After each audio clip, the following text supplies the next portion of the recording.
30 minutes pour convaincre, reçoit comme invité à la une un monsieur très connu. Il a un nom dans la presse congolaise. Il est connu comme grand chroniqueur politique en République démocratique du Congo, coordonnateur d'un journal, un quotidien très connu, Le Phare. Fidèle Moussangou, merci d'avoir répondu à notre invitation. Bienvenue. Je vous remercie de m'avoir invité. Là, voilà, ça d'accord. Alors, beaucoup de sujets font la une en République démocratique du Congo. On va scruter un peu la politique et puis on va entrer dans les provinces, la décentralisation et autres. L'opposition divisée, oui, on dit en RDC c'est une habitude, mais c'est comme si c'est une maladie qui risque d'atteindre la majorité aussi présidentielle à l'aube d'un dialogue, à l'aube des échéances des élections à venir. Quelle lecture vous faites de ces grandes classes politiques en RDC?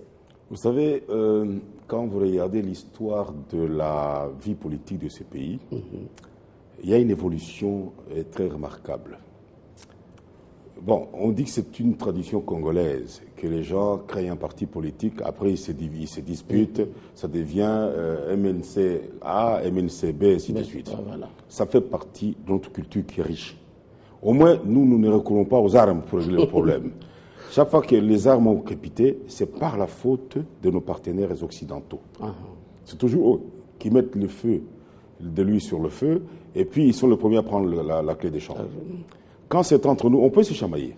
Mais on revient, je vous donne un exemple. Quand nous sommes allés à Sun City, moi comme reporter, les Sud-Africains ne comprenaient pas.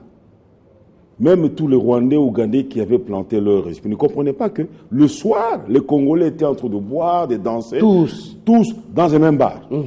Et le matin, ils sont dans des camps différents en train de se chamailler politique. Mais les soirs, ils disent, mais vous êtes quel peuple? Et ils croyaient qu'on allait se rentrer dedans. Même la presse. Et on était dans le même site, dans le même hôtel. Et il n'y avait pas du MLC, du non, rien.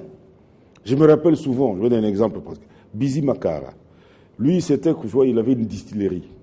Il achetait des cartons de whisky et de grands whisky.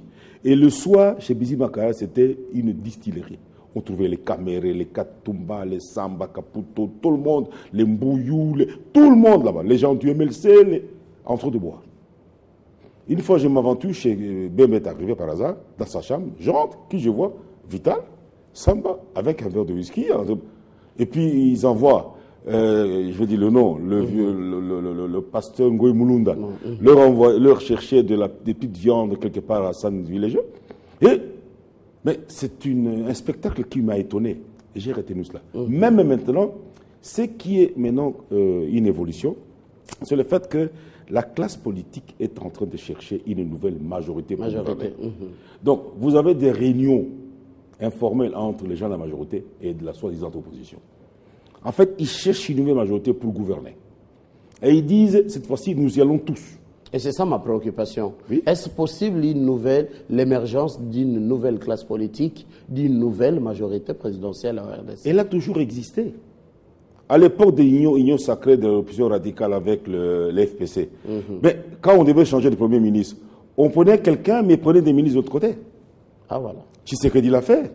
Il y avait plus 3 ministres qui venaient du PPRD, dont Feu Jean-Paul Kangabongo, il y avait un autre là-bas. Oui, il l'a fait. Il ne peut pas gouverner seul. Kengo l'a fait. C'est l'obligatoire. Et puis ils ont gouverné ensemble. Maintenant, aujourd'hui, comme disent que demain, il y a un gouvernement d'union nationale. Oui, je suis pour ça, parce que le pays avance. On ne parle de glissement. Oui, glissons ensemble alors. Moi, j'ai dit glissons ensemble. Qu'il y ait un gouvernement avec des gens de la droite, de la gauche comme d'habitude, mais c'est pour dire, bon, puisqu'on n'a pas bien préparé les élections, maintenant il faut bien les préparer. Si on me dit qu'il y a un glissement de 2 ans, je suis partisan. Que le sang ne coule plus. Maintenant, là, quand on sera ensemble, entre on se dit, mais tiens, Kabila est partant. Il faut un nouveau Kabila. Et il faut trouver un consensus pour dire, non, écoutez, nous croyons que lui, il peut faire la chose. Mais qu'il ne nous oublie pas. Là, c'est bien.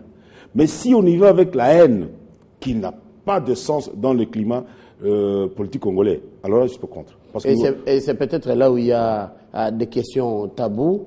On s'est dit, oui, la fin du deuxième mandat, d'accord, le glissement, oui, ça peut arriver. Il y a beaucoup de contraintes. Je pense que même les sceptiques commencent à comprendre que c'est normal, il faut glisser, mais peut-être dans les délais. Avec qui? faire la nouvelle classe politique dans les jours à venir? Il y a des jeunes leaders. Il y a parmi eux quelques vieux qui ont 60 ans, 70 ans. De l'opposition comme de la majorité? Ceux qui ont 35 à 40 ans. On va prendre les meilleurs étoiles. Cette fois-ci, il faut sélectionner. Il faut prendre les meilleurs. Il ne faut plus encore aller... Écoute, il y a aussi quand même certaines histoires qu'il faut couper. Quand je vois des hommes politiques déguisés en société civile, j'ai dit non, c'est la tricherie. On arrête ça. Ça, c'est vrai. Deux, quand je vois maintenant, on fait appel au chef coutumier. Non, ils n'ont qu'à rentrer au village. Là, ils vont faire leur... Le chef coutumier a comme rôle d'être le sage du village. Bon, faut-il trouver une classe, une façon de les rémunérer? Oui, parce que certains crèvent de faim. Mais encore, faut-il leur demander de travailler la terre? Parce que dans nos traditions, nos coutumes, le chef du village, c'est celui qui avait le grenier pour garder le maïs, garder les haricots, garder le manioc. En cas de disette, c'est lui qui nourrit toute la tribu. Alors, ils peuvent jouer ce rôle. Qu'on leur demande de faire des petits boucangalons dans leur village respectif. Qu'on leur donne des moyens. Comme ça, ils ont des moyens pour vivre et il ne faut pas revenir à Kinshasa. Qu'on leur permet de faire de forage d'eau. Qu'on leur donne peut-être l'énergie solaire. Et oui, ils ne viendront pas en ville. C'est ça. C'est ça le rôle du chef coutumier. Alors, il ne faut pas me dire non, on va faire un dialogue avec les chefs coutumiers. Non. Parce que nous tendons vers un dialogue. Tout le monde en parle et tout le monde y veut. Mais il ne faut pas amener tous les animaux de la brousse et de la flore. Non. Dans ce dialogue. Il faut sélectionner un groupe de gens pour sortir, notamment un gouvernement d'union nationale, parce que manifestement, la CENI n'a pas de moyens. Et puis il est décapité. Malouma lui est indisponible. Il faut pas le forcer. Alors il faut donc refaire la CENI, refaire ensemble un gouvernement d'union nationale, et puis que nous aurons des élections apaisées. Et où il y a le taux de tricherie soit le plus faible possible. Qu'il n'y ait pas encore comme en 2011. Et que les gens disent, bon, nous l'avons voté, il passe. Mais quand vous avez voté Mathieu, et puis c'est Fidel qui sort, parce qu'il est le cousin du président de la CENI. Ah non. Ça c'est un. Deux, nous avons des étoiles montantes qu'il faut. Je donne par exemple le cas de... C'est une étoile montante qui est venue à la politique comme ça. C'est Katumbi, Moïse. Je me rappelle en 2003 sur l'Afrique du Sud, je cherche mon ami Kifre, Kitenge, Freddy. Sa femme travaillait au SBS. Il me dit non, on va à la maison, à Benoni. Parce que sa femme, c'est une ancienne du phare. On va chez lui. Et puis il dit non, tu es avec Fidèle. Je suis à Santon.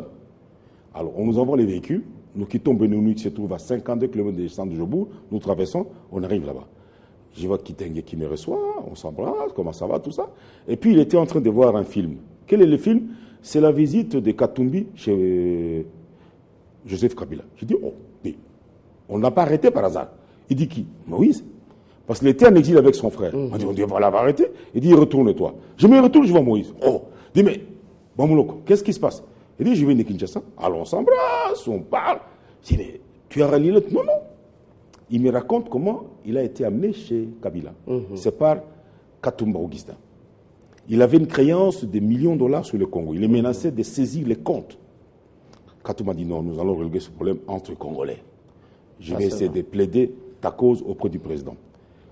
On a accepté de payer sa créance et il lui demande rentre au pays. Il a dit je n'attends que ça. Il est rentré, il a réorganisé l'équipe anglaise et puis Kabila l'a reçu.